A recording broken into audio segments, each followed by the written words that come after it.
Hello everyone, I'm Dr. Ramandeep. Welcome to my channel.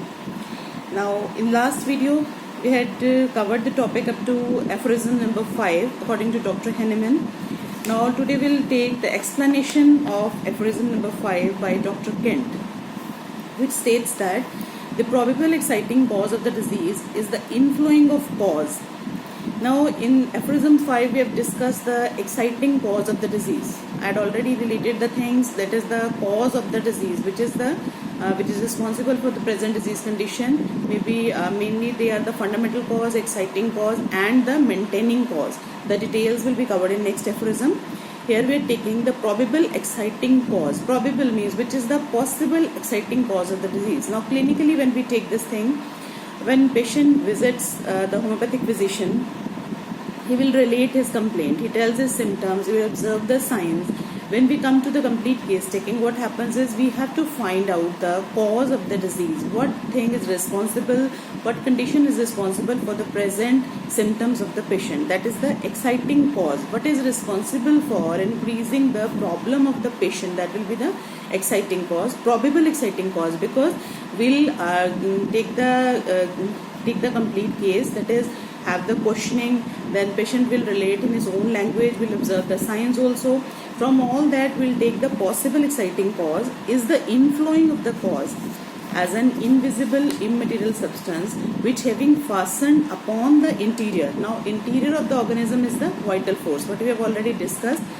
Vital force is responsible for carrying out all the metabolic functions or whole life of the person, which having fastened upon the interior. Now something must have caused the effect on healthy human being to convert that state into disease state.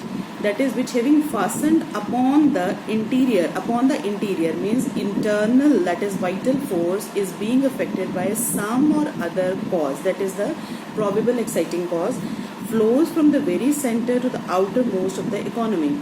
Now in homeopathic concept, as we've already discussed in previous aphorism also, and in detail we'll take an aphorism possibly aphorism 9 and aphorism 10, that is concept of vital force in detail. That is how the homeopathy works, or what is the basic concept of functioning in homeopathic system of medicine. That is, homeopathy believes that vital for body functions according to the functioning by vital force, and whenever the person is in disease condition, it is believed in homeopathic concept that first the vital force gets deranged, that is something internal get disturbed, then only that disturbance is manifested externally, clinically in the form of signs and symptoms. Now here he mentions fastened upon the interior, flows from the very center to the outermost of the economy. Flows from center means first the vital force got affected. Now if a person is asthmatic, he is having respiratory symptom, or let's say he is suffering from some skin disease, some allergies or any other thing, psoriasis, any other skin ailment. Now what would have happened? First the vital force got deranged by some or other cause. Now some or other cause may be any irritating cause in that particular case, that may be allergic to some substance, allergic to some eatable things, then exposure to some hot weather or some allergy by some cosmetics.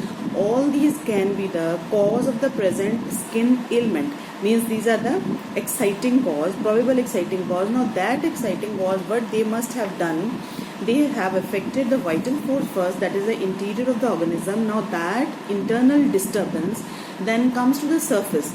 Now come to the surface in the form of where what it presents is, it presents itself in the form of signs and symptoms. But in present case we are observing as the skin ailment, that is any changes on the skin, color changes, any itching, then redness, heat on the surface. All these are the possible symptoms of skin ailments. Now that this internal disturbance, that is disturbance created in vital force by some external cause, that has manifested or come to the surface in the form of signs and symptoms, creating additional disorder. Creating additional disorder means disorder what we cause is here, say in this case we are talking about allergy.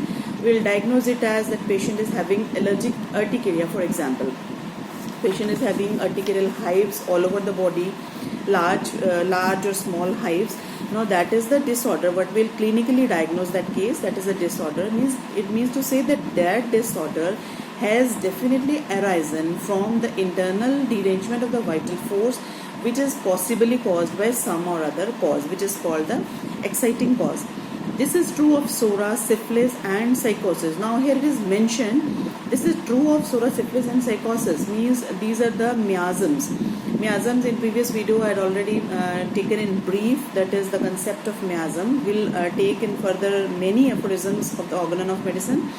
This is true of psora, syphilis and psychosis. Here in short to mention, it is psora, syphilis, psychosis are the three basic miasms which according to homeopathic concept are responsible for the present disease condition of the patient. That is, maybe symptoms related to psora, which is the basic miasm, basic cause of all the diseases, then maybe related to syphilis, or third thing is psychosis. In short, as I have already discussed, psora, which is the basic miasm for all disease conditions, syphilis refers to the destructive changes in the body, and psychosis will be related to warts, figs and any external growth, condylometas or all that on the surface of the body. And of every acute contagious disease known to man, whatever contagious means communicable diseases are there, noticeable in medical science, those are also believed in with the concept of vital force only in homeopathy. That is, the vital force get deranged. Now maybe some pathogenic organism, bacteria, virus or anything that always causes the derangement in vital force according to homeopathic concept, then it presents itself in the form of some disease, that is the clinical manifestations. When the physician is thoroughly conversant with the very image of the sickness. Now what is image of the sickness? What we are discussing, the clinical diagnosis, because after taking signs and symptoms also, what will be done after completing the case, we will be going for some lab investigations if required in that particular case, taking whole the case, first we have to reach up to clinical diagnosis, provisional diagnosis, then clinical diagnosis. Now, conversant with very image of the sicknesses. Whatever sickness is there, whatever signs and symptoms are there, then we have reached up to some clinical diagnosis that exists upon the human race. He is then prepared to study the materia medica. Now, when we have taken the complete symptoms of the patient, then we have observed the signs, we have gone through lab investigations, all the case taking is completed according to principles given in Organon of Medicine. Then physician is prepared to study the materia medica. Now last thing left is when we repertorize the case, we'll take in detail in further aphorisms. Now when we have even repertorized the case, we have a list of 2 or 3 or 4 medicines which are taken according to the listing or grades according to repertory.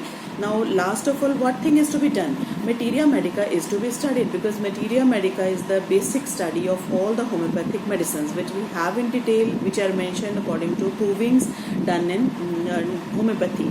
Now physician is prepared to study the materia. Last of all is to compare that case or complete picture of that particular case with knowledge of materia medica. That is which medicine is to be selected. All the imitations of miasm is found in drugs. All imitations of the miasms, imitations were referred to the same thing, that is a similar picture. As we already know, homeopathic materia medica is the proving of homeopathic medicines, because they are proved on healthy human beings. All the listing is mentioned in the form of materia medica. That is when this literature was prepared. All the imitations of miasms means when we go to study the case clinically, when we are studying a particular case clinically, whatever list of symptoms we are finding in that particular case, same list of symptoms will definitely going to find in any or other medicine out of materia medica. That is imitation of the miasms. Same thing as miasms, same thing as already the disease condition caused by miasm is found in materia medica. By application, the physician must fill his mind with images that correspond to the sicknesses of the human race. Now, this is the clinical knowledge of the physician. Physician must have the proper knowledge of that materia medica. That is, lastly, to compare that clinical case, totality of that case with the knowledge of materia medica. It is being conversant with symptomatology. Main thing is symptoms, which will include mental symptom, physical symptom, and covering each and every symptom in very detail. With the symptom images of the diseases that makes one a physician. One physician must have knowledge of disease also, proper knowledge of sickness, proper knowledge of the materia medica also, proper knowledge of the case taking also, means completing the knowledge. Last of all, physician has to diagnose the case, and then last of all to pick out the medicine out of the materia medica. Physician must also be acquainted with chronic miasm, psoriasis, syphilis and psychosis. That is, homeopathic physician must have the proper knowledge of psoriasis, syphilis and psychosis. That is, particular clinical case has to be covered or has to be kept under which particular miasm, because concept of miasm, understanding of miasm also plays a very important role while selection of the medicine. Psora is the cause of all contagion. As I have already mentioned, Psora is the basic miasm. If man didn't have Psora, he wouldn't have had the two other chronic miasms. It is believed that syphilis and psychosis, that is two miasms, have arisen out of Psora only, and Psora is the basic miasm. Now this is all regarding the explanation of aphorism number 5 by Dr. Kent. Now please do like, share and subscribe my channel, and if you have any questions regarding the topic discussed, you can mention in comments below. Thanks for watching.